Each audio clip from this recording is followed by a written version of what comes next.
Talvez você já tenha se perguntado por algumas vezes com relação ao aspecto de altura mínima exigida para ingresso em carreiras da segurança pública.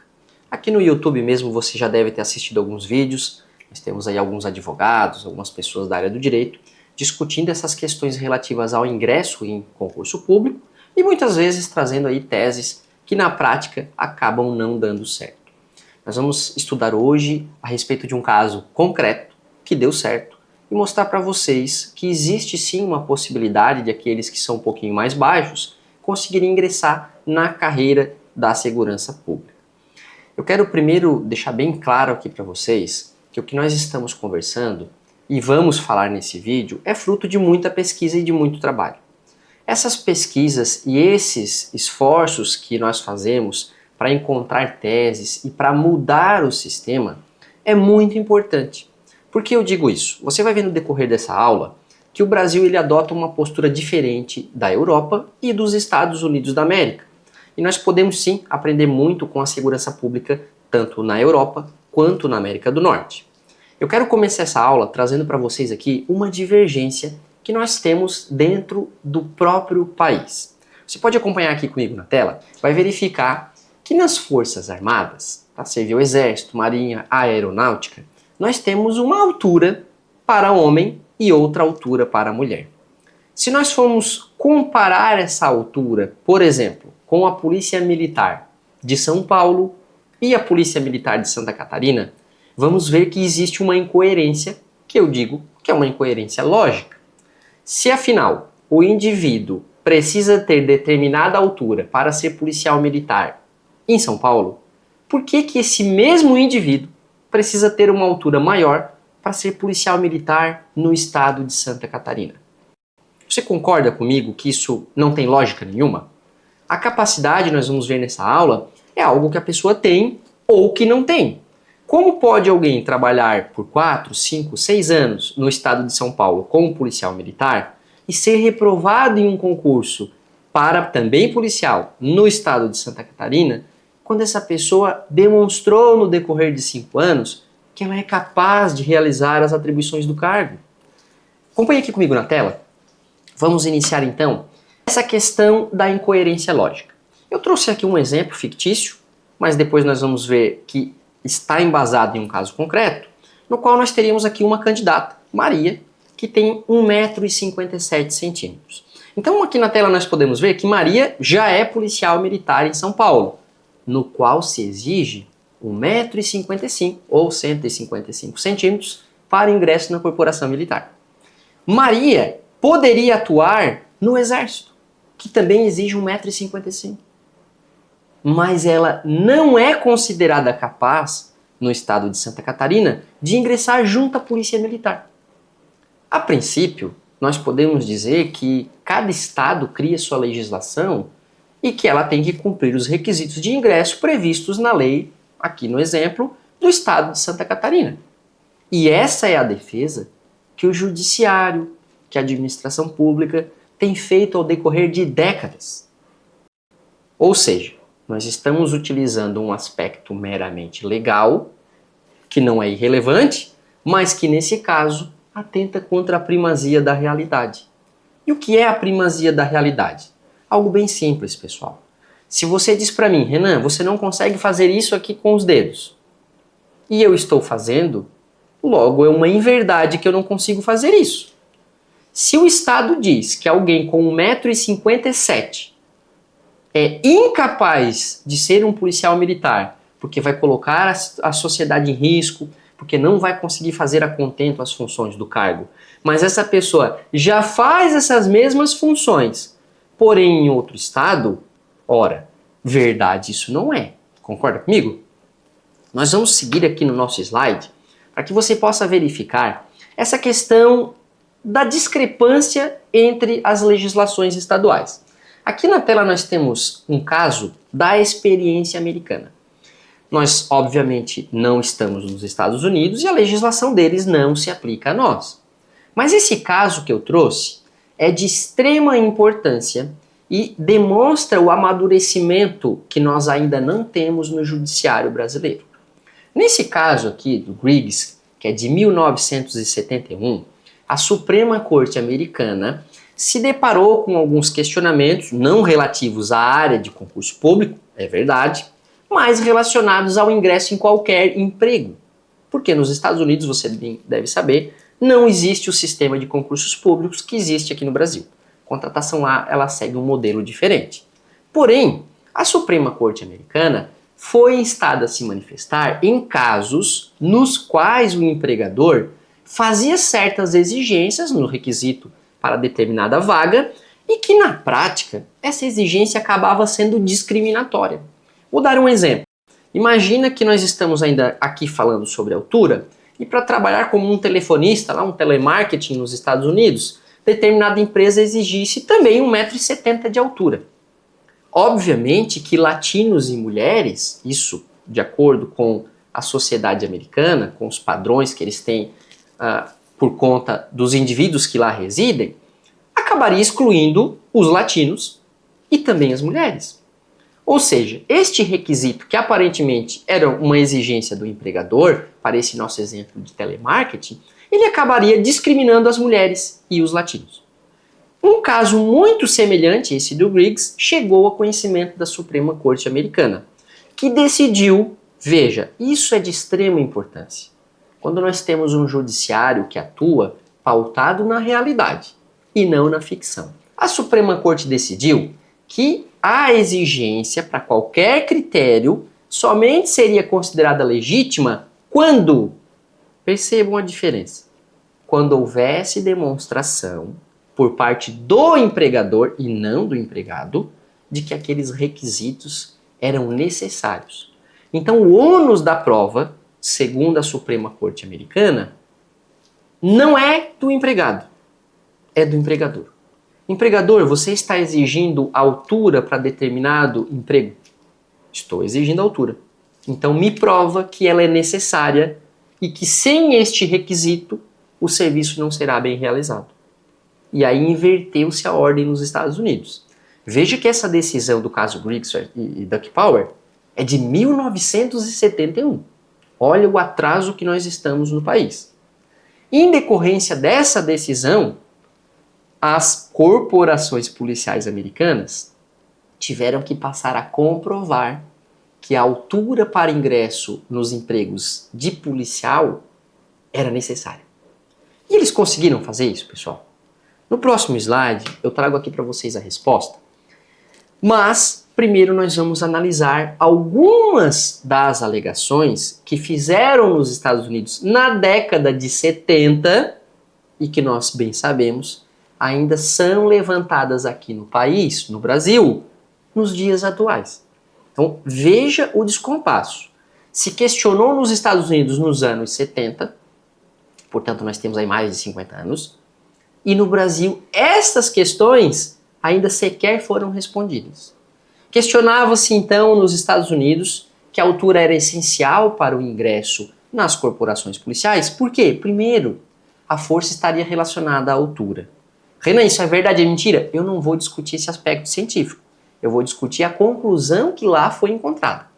Segundo aspecto que se discutia para manter um padrão de altura nas forças policiais americanas, que a presença física influenciaria a percepção e o controle social. Ou seja, indivíduos maiores, mais robustos, eles fariam com que a criminalidade pensasse duas vezes. Mais ou menos isso. E um terceiro, de que esses policiais mais altos, quando estivessem controlando multidões, como nós temos aí em jogos de futebol, shows e por aí vai, que eles teriam uma possibilidade de mais altos verem com maior qualidade e a maior distância.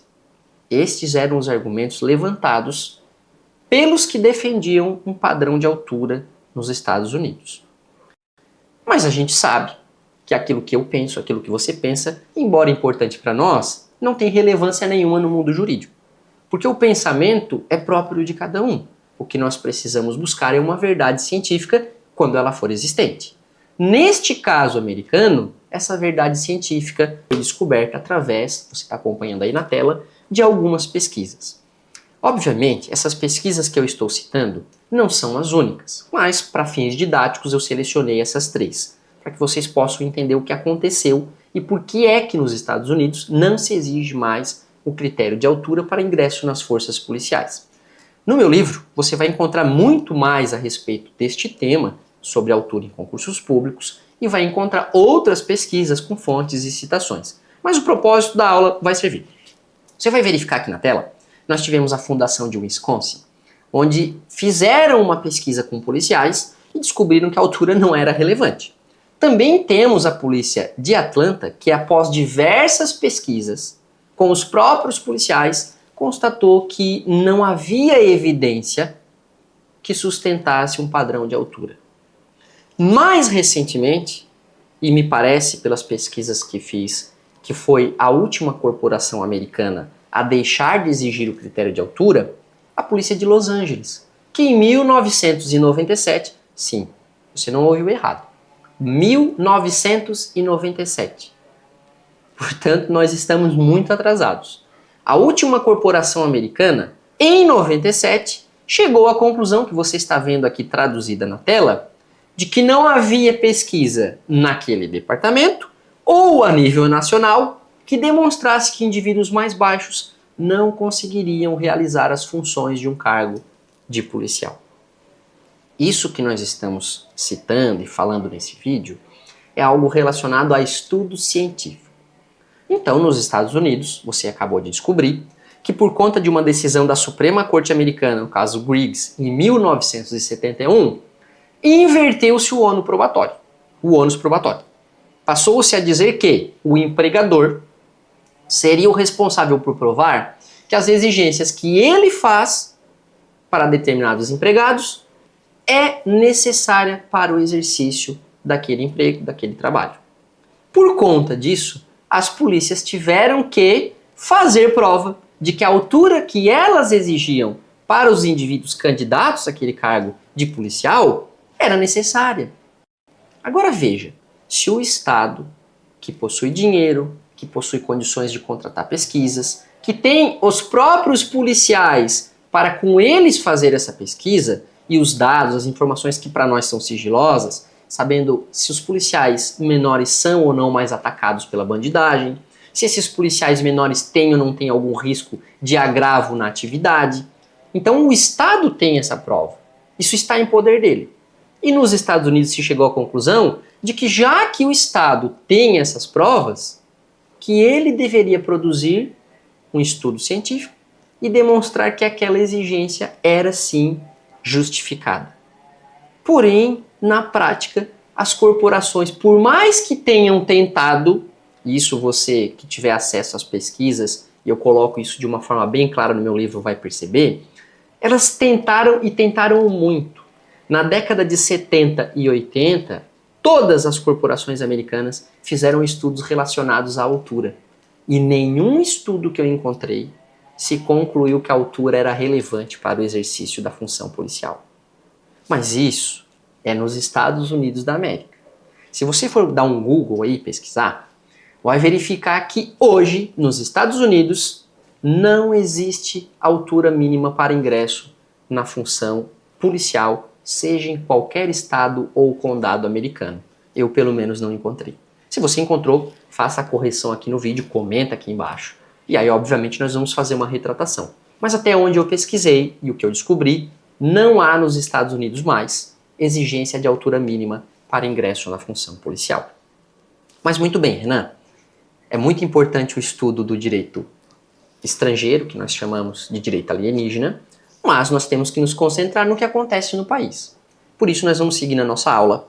E aqui no próximo slide, nós vamos discutir algo que para mim é muito impactante. Veja, o nosso judiciário, ele não busca a realidade dos fatos. Bom, Renan, mas acontece que o judiciário é a parte neutra da história.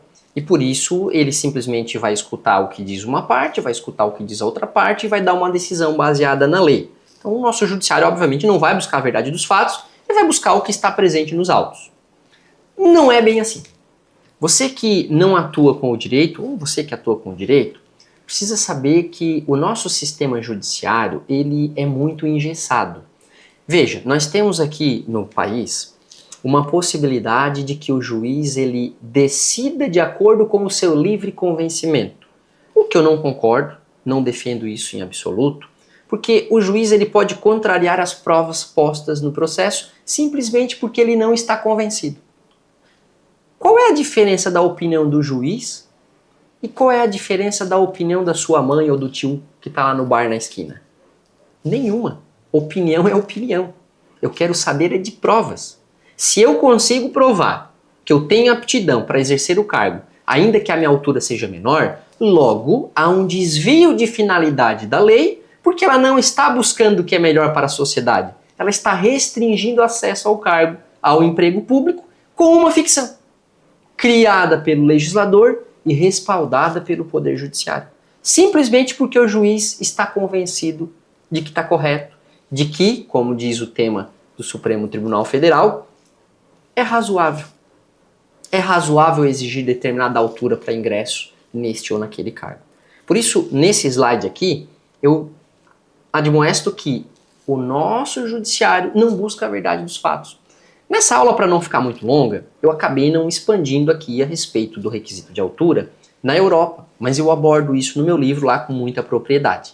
Para efeitos do slide, nós trouxemos aqui apenas um caso recente discutido pela Corte Europeia de Direitos Americanos, que é um caso grego, né, caso Cariri versus Grécia, em que, veja-se, a Corte Europeia de Direitos Humanos, me desculpe, ela chegou à conclusão de que o ônus de provar que a altura era impactante para o exercício do cargo de policial também era do Estado.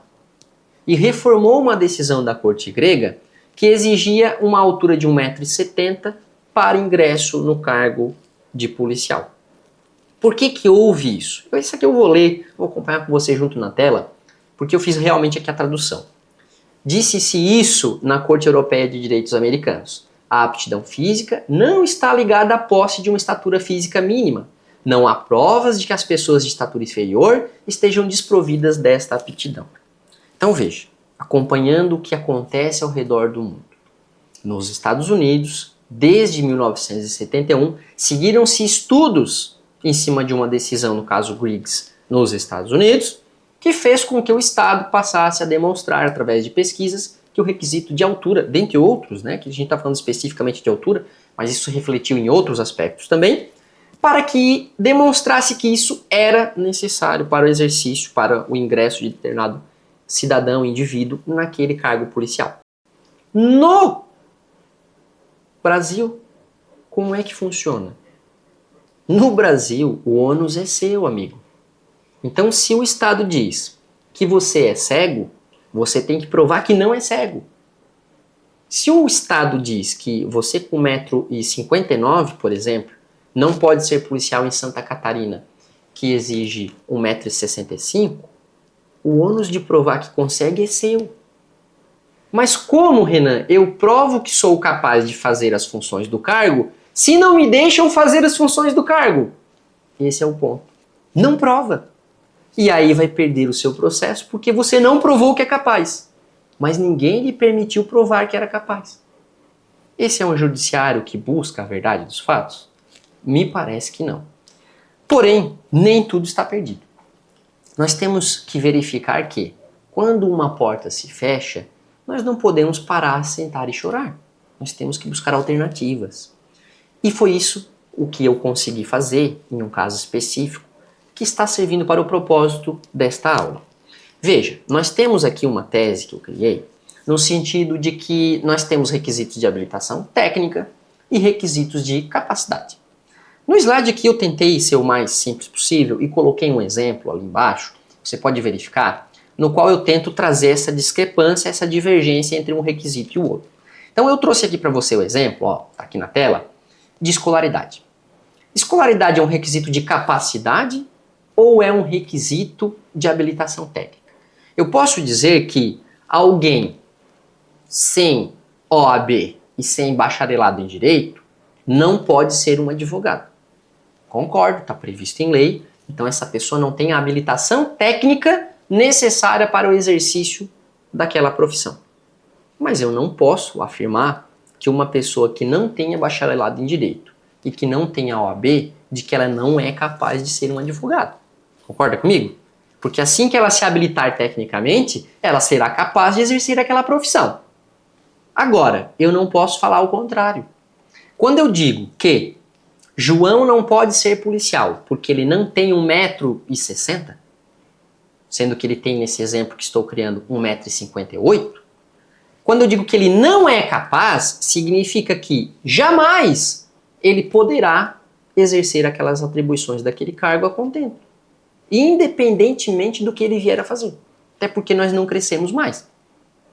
Agora, se a habilitação técnica é algo que eu posso conseguir, a capacidade é algo que eu não posso conseguir.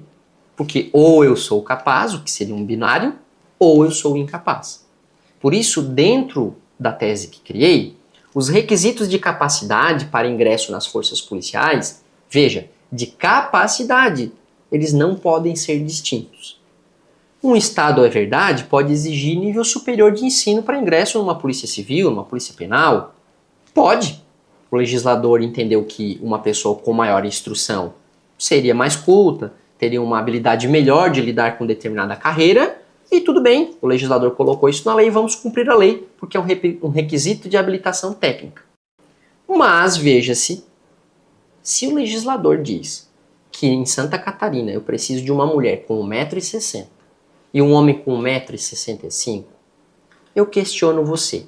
Se esse é um requisito de capacidade, significa que aqueles que não alcançam 1,65 m, caso homem, 1,60 m, caso mulher, que eles jamais serão capazes de atuar como policiais. Porém, nós vimos no início desse slide, e só um exemplo, porque existem outros, na Polícia Militar de São Paulo, na Polícia Militar do Pará, a pessoa com 1,60 m homem e 1,55 m mulher pode se tornar um policial militar. Mas, então eu não entendi. Afinal, ele é incapaz ou ele não é capaz? Não entendi. Incapaz ou capaz? O que ele é? Se o requisito de altura for idêntico em todas as corporações, aí nós teríamos um critério, digamos, objetivo. Olha, estou presumindo que abaixo de tal altura a pessoa é incapaz. Só que como pode um Estado presumir que eu sou incapaz e outro presumir que eu sou capaz? Essa é uma contradição no nosso sistema que não pode ser tolerada. Então, requisitos de capacidade deveriam ser idênticos. Porque, veja, para mim ser advogado em Santa Catarina, eu preciso ter bacharel e eu preciso passar na OAB. Para mim ser advogado em São Paulo, poder-se-ia exigir algo a mais? Qual o sentido de em um estado eu ter determinados requisitos e em outro estado, para exercer a mesma profissão, eu precisar de mais algum requisito? Isso me parece atenta contra a distinção estadual, que é vedado pela Constituição. Mas, gente, vamos prosseguir aqui na nossa aula, senão ela vai ficar muito longa. Eu trouxe aqui casos de jurisprudências recentes, nas quais o Supremo Tribunal Federal, embora ainda, penso eu, de uma forma muito omissa, muito cega, não tenha discutido o ônus da prova como fez a Corte Americana e como fez a Corte Europeia de Direitos Europeus, desculpe. Mas veja, nós temos algumas decisões bem recentes, eu estou citando duas aqui do estado de São Paulo, que trataram a respeito de discrepância nos requisitos de ingresso em cargos de guarda municipal. Olha só, no estado de São Paulo, como eu disse, é 1,55 m para mulher, 1,60 m para homem na Polícia Militar. Mas alguns municípios, sabe-se lá Deus por quê, disseram o seguinte: olha, para ser policial tudo bem, precisa dessa altura aqui. Mas para ser guarda municipal não, porque guarda municipal trabalha muito mais, enfrenta muito mais a criminalidade. A gente fez algum estudo científico aqui e provou que precisa de alguém com 1,70 m. Foi isso que aconteceu? Não, não foi isso que aconteceu. Não teve estudo científico, não teve dado, não teve pesquisa, não teve nada. Simplesmente os vereadores decidiram que precisaria de 1,70 m para ser guarda municipal. E isso foi parar no Supremo Tribunal Federal, que decidiu que o requisito de altura para a guarda municipal é constitucional, mas não nos parâmetros exigidos por aqueles dois municípios. Então o Supremo disse: olha, a força de segurança pública é um sistema integrado. Ela é compreensível aqui como todas as corporações militares e civis. Nós temos aqui um sistema integrado. Se o sistema é integrado, os requisitos para ingresso nesse sistema, eles têm que ser proporcionais, equânimes. Então, vamos dizer que é constitucional exigir um requisito de altura para ingresso aqui nas guardas municipais desses dois municípios, porém, vamos dar uma interpretação conforme a Constituição para exigir a altura prevista na lei de ingresso no Exército. E com isso o Supremo disse que a altura para ingresso nas guardas municipais não poderia ser superior, não superior, né? Nós estamos falando aqui de altura mínima. Ela não poderia ser exigido esse mínimo acima de 1,55 m homem, 1,60 m mulher. Pois bem, quem entende, quem pesquisa, quem está buscando a jurisprudência, consegue verificar que o sistema ele não pode ser utilizado apenas numa via ou em outra via. Ele está interligado. Se o Supremo decidiu isso com relação às guardas municipais e que o sistema de segurança ele era único, será que isso aqui não se aplicaria então às polícias civis e polícias militares?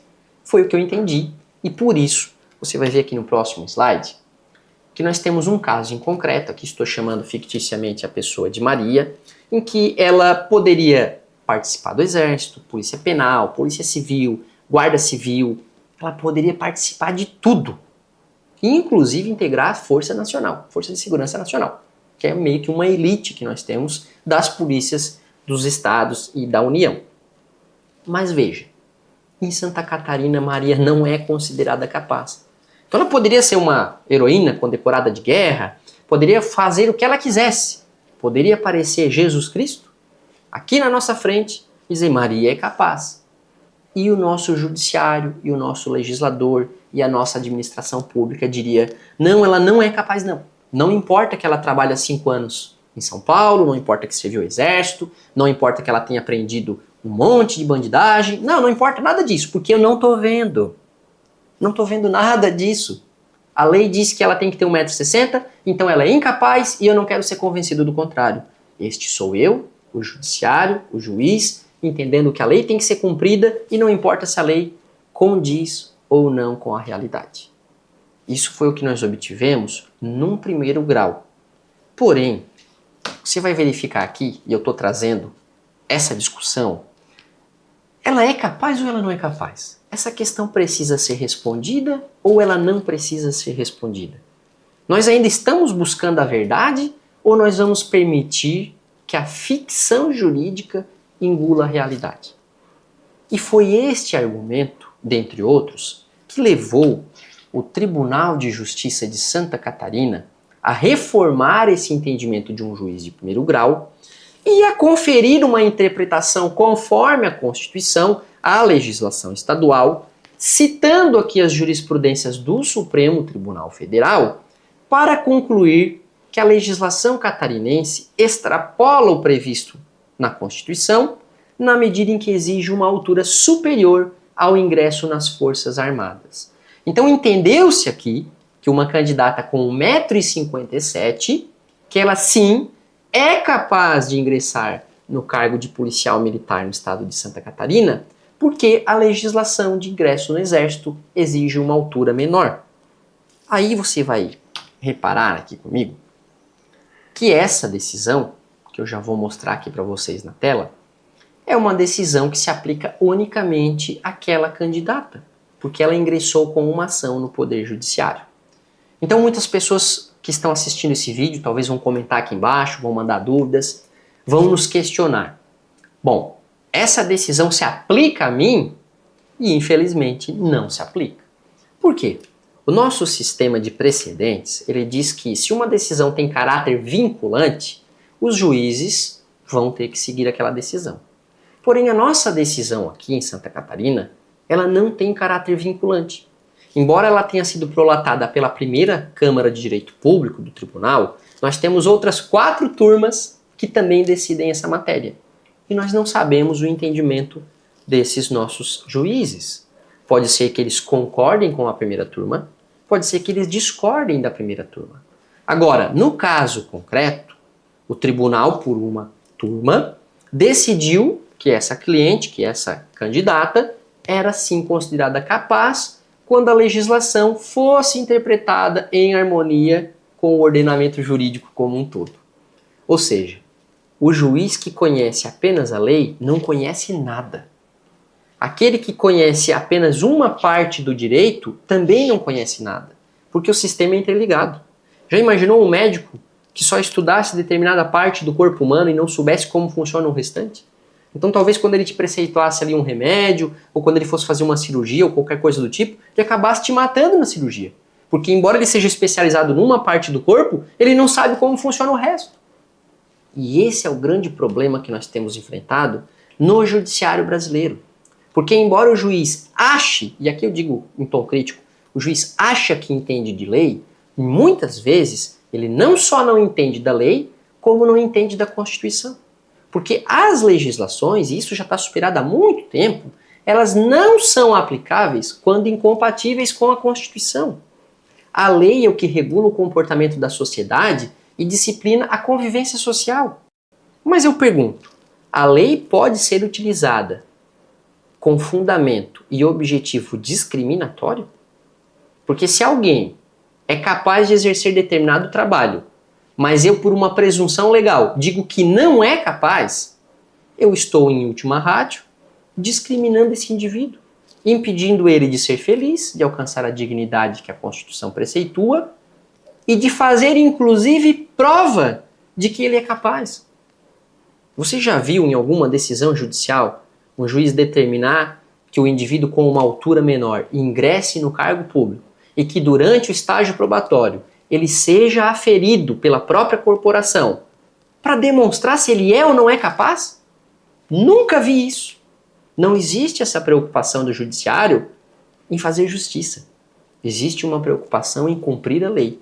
E veja, são duas coisas distintas. Cumprir a lei não necessariamente é fazer justiça. Se nós temos apenas que cumprir as leis, então não precisamos de juiz, não precisamos de judiciário. Se basta uma leitura da lei e nenhuma interpretação dela, vamos deixar que o ChatGPT nos julgue. Com certeza vai sair mais barato para os cofres públicos. Portanto, pessoal, você que se enquadra num caso desse de altura, tem que ter alguns princípios em mente, algumas coisas a lembrar. A primeira e a mais importante é que essa decisão que na sequência eu vou mostrar para vocês, ela se aplicou exclusivamente àquele indivíduo que entrou com ação judicial. Então, eu quero um resultado semelhante. Aí vai ter que ingressar com uma demanda individual. Vai ter que procurar o advogado que você confia, alguém que tenha realmente domínio da área, para buscar uma reversão junto ao Poder Judiciário. Mas eu advirto que isso não é fácil. Nós não contamos aqui com a boa vontade do juiz. Embora, em teoria, ele seja parte neutra do processo, na prática nós temos visto que o Poder Judiciário ele atua como alguém que homologa decisões administrativas. São raros os juízes em que você percebe uma vontade de fazer a justiça ao invés de aplicar a lei. E, obviamente, você pode questionar que o trabalho do juiz não é fazer justiça, é aplicar a lei. E aí nós vamos discordar. Porque, para mim, o fato de um ser humano estar investido de poder para julgar determinada contenda não é para que ele simplesmente aplique a lei. Porque, em alguns casos, a lei vai ser injusta. Então, ele vai ter que utilizar a Constituição como parâmetro para verificar o grau em que aquela lei se ajusta ou não ao ordenamento constitucional. E sempre que o juiz verificar que a lei não atende à Constituição, ele vai exercer um controle de constitucionalidade indireto, o que é permitido no nosso ordenamento. Mas então por que os juízes não fazem isso? Eu também gostaria de ter a resposta. Não tenho. Se você sabe, comenta aqui embaixo. Agora, para a gente finalizar, eu preciso mostrar aqui para vocês essa decisão, na qual você vai ver que o Tribunal de Justiça de Santa Catarina, aqui eu já estou olhando com vocês junto na tela, ele utiliza aqui uma interpretação constitucional para entender que a Lei Complementar 587 de 2013 do Estado de Santa Catarina, ela entrou em divergência aqui com o ordenamento jurídico constitucional e também entrou em divergência com os últimos julgados do Supremo Tribunal Federal. Aqui nessa parte, você vai verificar que aqueles recursos que o Supremo Tribunal Federal julgou, né, que são os recursos de São Paulo, um outro de Maranhão que eu acabei nem citando na nossa aula, mas o segundo de São Paulo está aqui, no qual ele disse que, existindo um sistema único de segurança pública, a legislação municipal, óbvio, né? Isso nós estamos falando de guardas municipais, mas que o Tribunal de Justiça de Santa Catarina entendeu também aplicável às polícias militares, deve ser aquele previsto na lei federal que disciplina o ingresso nas Forças Armadas. Esta decisão é um marco histórico no Tribunal de Justiça de Santa Catarina e para o nosso país. Não conheço nenhuma decisão semelhante a esta, senão uma outra decisão do Tribunal de Justiça de Minas Gerais, no qual a nossa tese também foi aceita. Então, ano de 2024 foi um ano muito importante, no qual finalmente o Poder Judiciário, ainda que não tenha chegado ao grau de amadurecimento da Corte Europeia de Direitos Humanos ou da Suprema Corte Americana, mas ele passou a discutir com mais propriedade os requisitos de altura previstos nas legislações estaduais. Mas, pessoal, fica aqui um movimento que deve se iniciar o quanto antes para discutir não apenas aquilo que se sagrou vencedor nesta ação judicial. Nós temos que discutir o porquê é que se exige uma altura quando não há prova científica dessa necessidade.